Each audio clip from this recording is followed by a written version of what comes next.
Regardez ce qui se passe lorsqu'un perturbateur musulman interrompt Milo Yiannopoulos. Jetez un œil.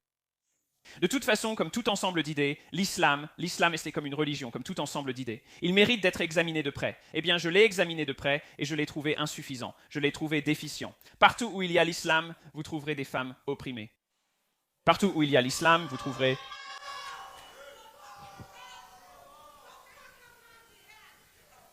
Tu portes un hijab aux États-Unis. Quel est ton problème?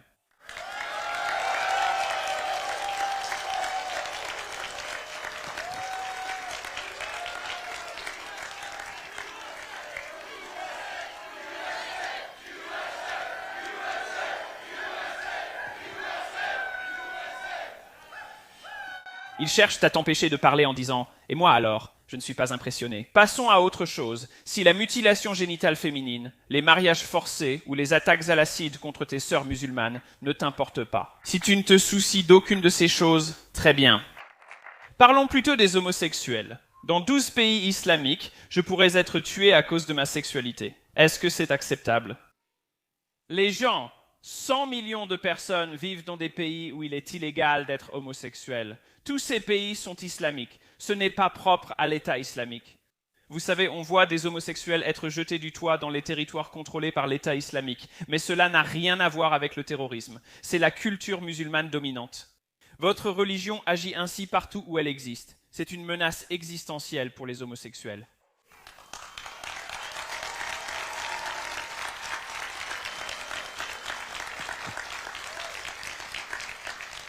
Partout dans le monde où il y a l'islam, vous trouverez des femmes opprimées, des homosexuels assassinés, vous trouverez des viols collectifs. Ce phénomène, quasi inexistant hors des cultures islamiques, consiste en des viols collectifs familiaux impliquant pères, frères et cousins. Cela a eu lieu à Rotherham, au Royaume-Uni. L'establishment libéral britannique n'a pas enquêté, selon un rapport gouvernemental, pas un bloc d'extrême droite.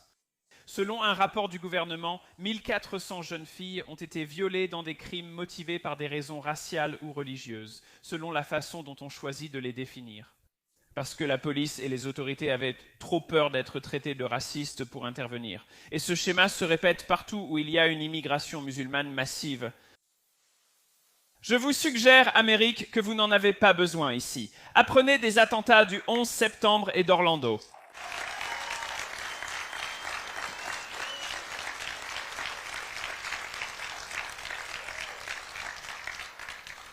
Ces attitudes socialement régressives, ils quittent la salle quand les faits ne leur plaisent pas. Ces attitudes socialement régressives,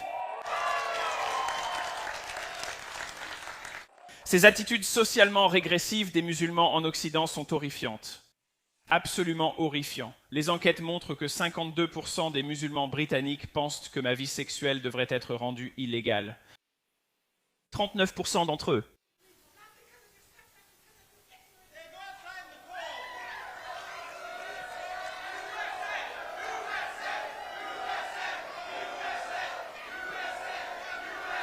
Pourquoi tu pars? Pourquoi tu pars? Tu ne veux pas parler des chiffres? Tu as honte? Tu as honte? As-tu honte de la culture haineuse qui entoure ta religion, qui opprime les femmes, tue les homosexuels et commet des actes de terrorisme indicibles? En as-tu honte? Peux-tu expliquer l'absence d'un mouvement mondial musulman pour la paix? J'entends souvent lors de mes conférences que des gens contrariés contestent des statistiques irréfutables. Peu de musulmans dénoncent le terrorisme. Ou alors, il s'agit peut-être de certaines des canulars autour de prétendus crimes haineux contre des musulmans que nous avons vus plus récemment. Et cela arrive avec une fréquence alarmante. En fait, mon équipe de recherche a eu du mal à trouver un soi-disant crime haineux contre des musulmans sur un campus universitaire américain qui ne se soit pas révélé être faux. Je vais vous en parler, en raconter quelques-uns.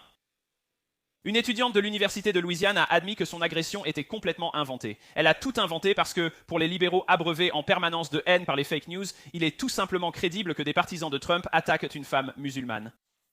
Rarement, les médias mensongers reconnaissent qu'une de leurs affaires de crimes de haine favorites était un canular. Habituellement, ils l'ignorent et n'en reparlent jamais.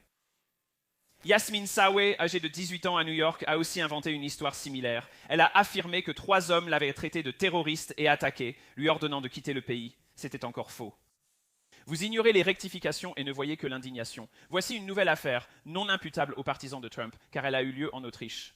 Une fille de 14 ans a affirmé avoir été agressée et que de méchants hommes blancs avaient essayé d'arracher son hijab dans un train. La police a révélé que c'était également une pure invention. Et un peu plus près de chez nous, on a encore des problèmes au fond de la salle.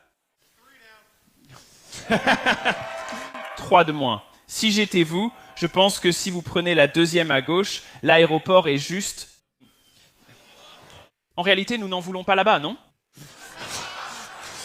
C'est un peu un problème, en fait. Je n'y avais pas vraiment réfléchi.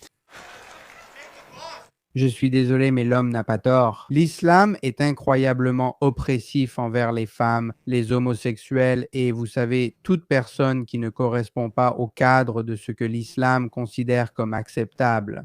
C'est la réalité.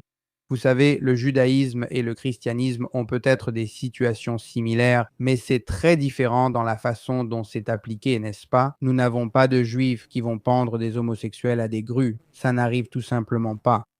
Et ça arrive en Iran.